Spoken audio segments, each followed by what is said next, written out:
we will now have a short presentation about plant-based farming from Axel Anders. So Axel is a co-founder and partner of the Berlin-based Adolf Hoop Society, the international standard and label organization for biocyclic vegan agriculture, coordinating body of the International Biocyclic Vegan Network, which sounds very intriguing. I'm interested to hear a lot more about this. So Axel has a short video for us today, and then will give us a presentation on what plant-based organic farming really consists of. So Axel, the floor is yours. Thank you very much. And I think we first watch the video, that's fine. And then I will talk a bit about it.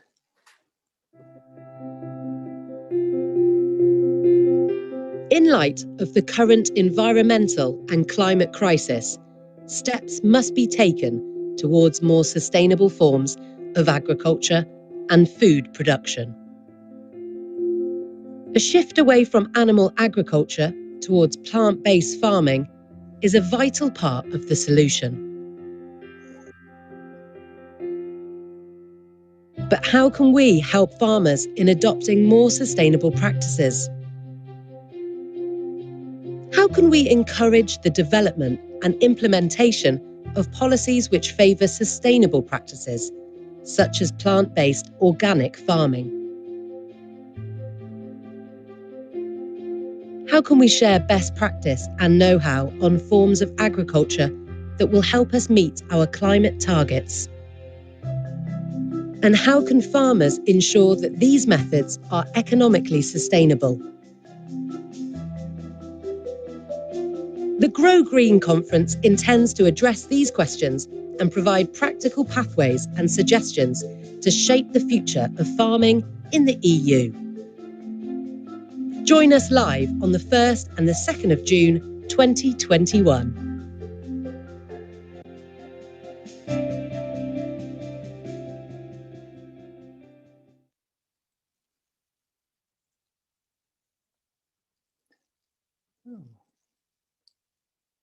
Excellent. Thank you. Thank you very much for that video, Axel. And now you have your presentation. That's right. Yeah, okay. I think I'm trying to get online with it. Oh, okay. You're there now. Okay, but, thank you. I think I'm sharing the screen. I hope it works. Get it now.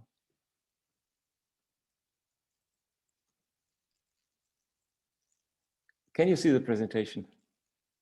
Yes. Okay, great. Thank Fine. you. Yeah, thank you. So, yes, I think the most important things have been said today about our challenges we are facing. And I think, and I hope during this conference, we will also be able to give some of the solutions which are there already based on a lot of plant-based farming experiences. And so I would like to give you some small overview about the actual situation, about the background, what these kind of solutions might be. We have heard a lot about the benefits of an increasingly plant-based food system, and this is something I think there is in serious circles and environments, it's not a question about it. So, but I think very often when we talk about this, people talk about plant-based diets and that we have to change our food habits. And very often people do not take into consideration agriculture. And agriculture has to be included. That is very important. And when you look at all the different discussions, it's very often not enough. But when we talk about agriculture and get into plant-based agriculture, of course, there are lots of products which we could produce in conventional agriculture. This is something which is also, when you look in the shops, when you see vegan alternative products, for instance, you find a lot from conventional production, but looking at also what the other speaker said, especially Helen also said in her presentation, we have to go a step further and we have to include organic, because the conventional agriculture has lots of problems and issues about biodiversity, the monoculture, the pesticides, the synthetic fertilizers, the excess of nitrogen, all the nutrients. So there's a lot of problem with conventional agriculture, and we have to include organic agriculture, and we have to stress this much more in our communication. And in this respect, I think we have also to look at the point that in organic farming, very often animal husbandry is considered to be indispensable. It is a must to have animals. On a traditional farm, you talk about crop growing, but you talk about cows and pigs and hens. Although we know that, for instance, like in Germany, among the organic farms, 30% are not animal farms anymore. They don't have animals, but they still use manure, they still use slaughterhouse waste like horn or feather meal or other material which can be used for fertilization. And they always, especially in organic farming, it is said that these animal inputs are indispensable to create and to maintain a sustainable soil fertility. And if we have this discussion, we, in a certain way, we face a dilemma, because if we talk about plant-based agriculture and organic farming says it's not possible in organic farming, we have a problem. And if we want to now develop plant-based organic farming, we have to find solutions for this. And we have to look back. There are, and there have been, and there are organic farming pioneers. And this is very important because many of them in the past developed already purely plant-based fertilization methods. And they laid a foundation for plant-based organic agriculture. And these experiences do exist. And if we look back in history, it started already 100 years ago. There was a woman in Switzerland, Mina Hofstetter, who started already very deliberately working on a plant-based farming method in organic farming. We had Adolf Hoop, who inspired biocyclic vegan farming. He, in the 1950s already in Germany, said the future will be plant-based. We need plant-based diets. And if we want to develop organic farming in the future, we also need a method, an approach to create soil fertility based on plants.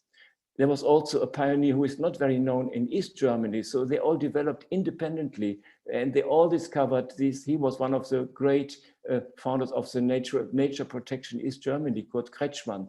And it's very important also to include him in the number of these pioneers. And we come to the UK. We have Ian Tolhurst, who will be with us tomorrow, who developed this in the 1990s in the UK on his own farm. And he developed the vegan organic farming in the UK. And we had also Johannes Eisenbach, who will be with us tomorrow. He now developed the biocyclic farming in Greece on the basis of the inspiration of Adolf Hoop.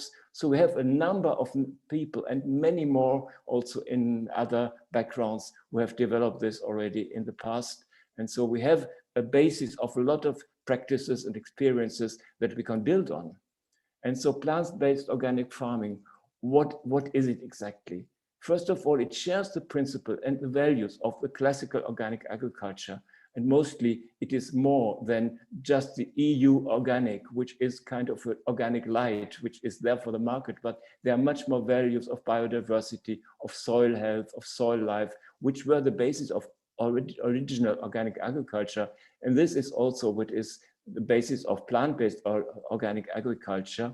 But there is one extra point, and this means it excludes all animal husbandry and the use of any kind of inputs from animal origin. And this is something which is new in this plant-based organic agriculture. But it is very important always to say, because there's so many people who contest it, it is feasible. There are so many experiences in the past. It has not been done a lot of scientific research, which has to be done in the future, but the evidence is there because the practice has proven it works and it is productive. And like, when we talk about food security, we have also to make sure that it produces very good crops and yields.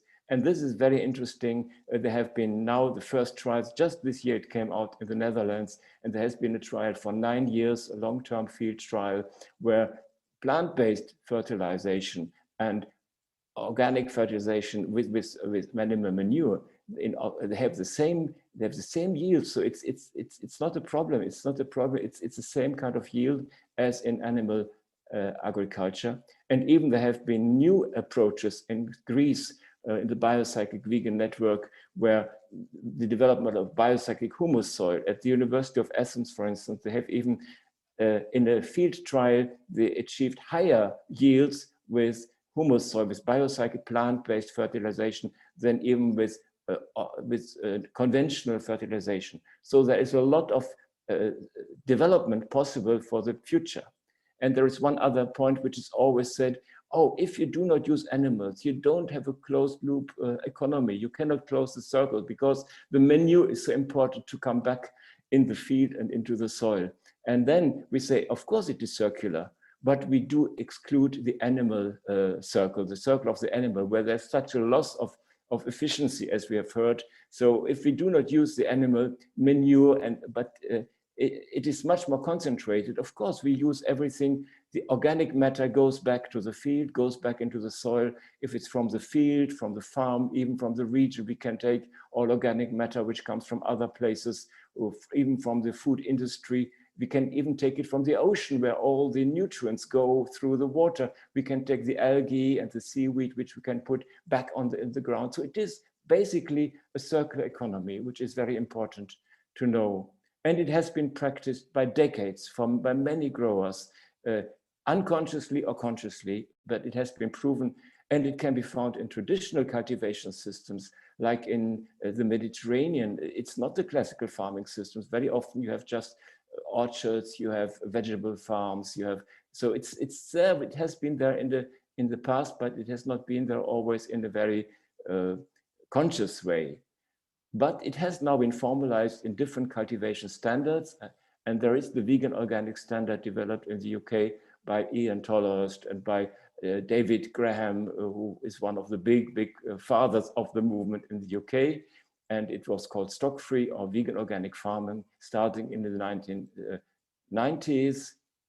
And now much more recent is the biocyclic vegan standard, which has been developed in Greece and in Germany during the last years. It's quite new. And this is a standard which is even a complete standalone standard as an organic standard, which can be used worldwide. It's part of the IFORM family of standards.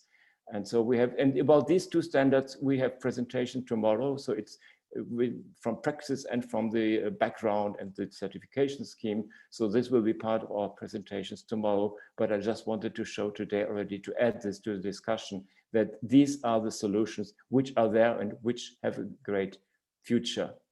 So it is still a niche. It is very small. There are not so many farms yet, but there's a potential, and it is gaining visibility and recognition. And there are just two examples. There has been the German Environment Agency, which mentioned veganic or vegan organic or biocyclic vegan farming as a niche with very high sustainability potential.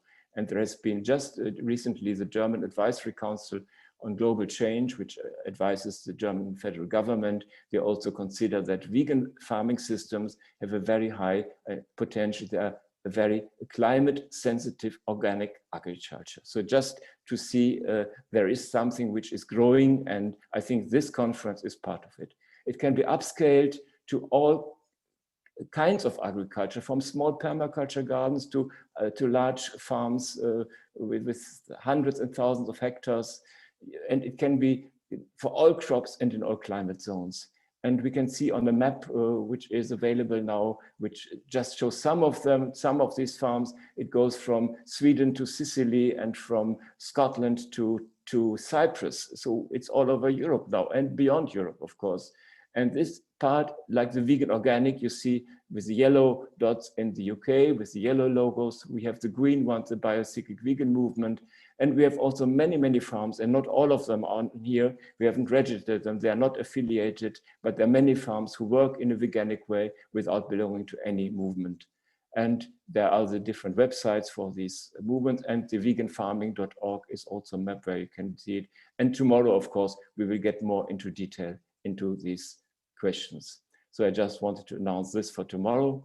I thank you for your attention, and I think we are going to be together and have some more exchange. Thank you very much. Thank you very much, Axel, raising some really interesting issues there, and some of these classical dilemmas that I've heard a lot. And I think it will be very interesting to explore the kind of practicalities, as you say, of this vegan approach tomorrow with Ian Tolhurst and everyone else. So thank you very much for that introduction.